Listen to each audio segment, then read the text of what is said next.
मेघा बाबा को दो स्थानों पर स्नान कराया करता था। पहले वह बाबा को मस्जिद में स्नान कराता और फिर वाड़े में नाना साहिब चंदोरकर द्वारा प्राप्त उनके बड़े चित्र को।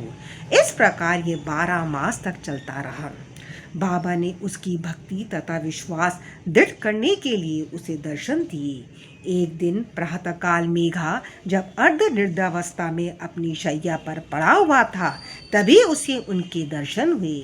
बाबा ने उसे जागृत जानकर अक्षत फेंके और कहा कि मेघा, मुझे त्रिशूल लगाओ।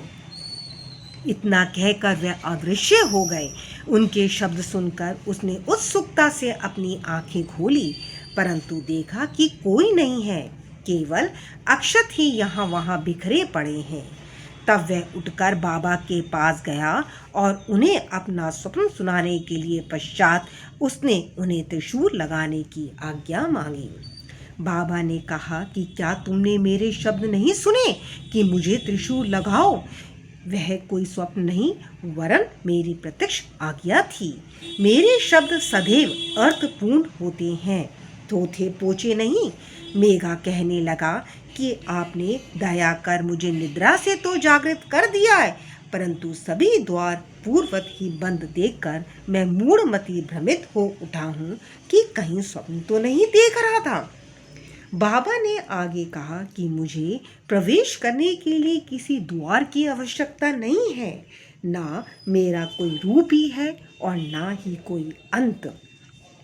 मैं सदैव सर्वभूतों में व्यापित हूँ। जो मुझ पर विश्वास रखकर सतत मेरा ही चिंतन करता है, उसके सब कार्य मैं स्वयं ही करता हूँ और अंत में उसे श्रेष्ठ गति देता हूँ। मेघा वाड़े को लौट आया और बाबा के चित्र के समीप ही दीवार पर एक लाल त्रिशूल खींच दिया। दूसरे दिन एक रामदासी भक्त पुणे से आया। उसने बाबा को प्रणाम कर शंकर की एक पिंडी भेंट की। उसी समय मेघा भी वहां पहुंचे। तब बाबा उनसे कहने लगे कि देखो, शंकर भोले आ गए हैं, अब उन्हें संभालो। मेघा ने पिंडी पर त्रिशूल लगा देखा तो उसे महान विस्मय हुआ। वह वाड़े में आया। इस समय काका साहेब दीक्षित स्नान के पश्चात सिर पर तौलिया डाले साईं नाम का जाप कर रहे थे। तभी उन्होंने ध्यान में एक पिंडी देखी, जिससे उन्हें कौतूहल सा हो गया। उन्होंने सामने से मेघा को आते देखा। मेघा ने बाबा द्वारा प्रदत्त वह पिंडी काका साहेब दीक्षित को दिखाई।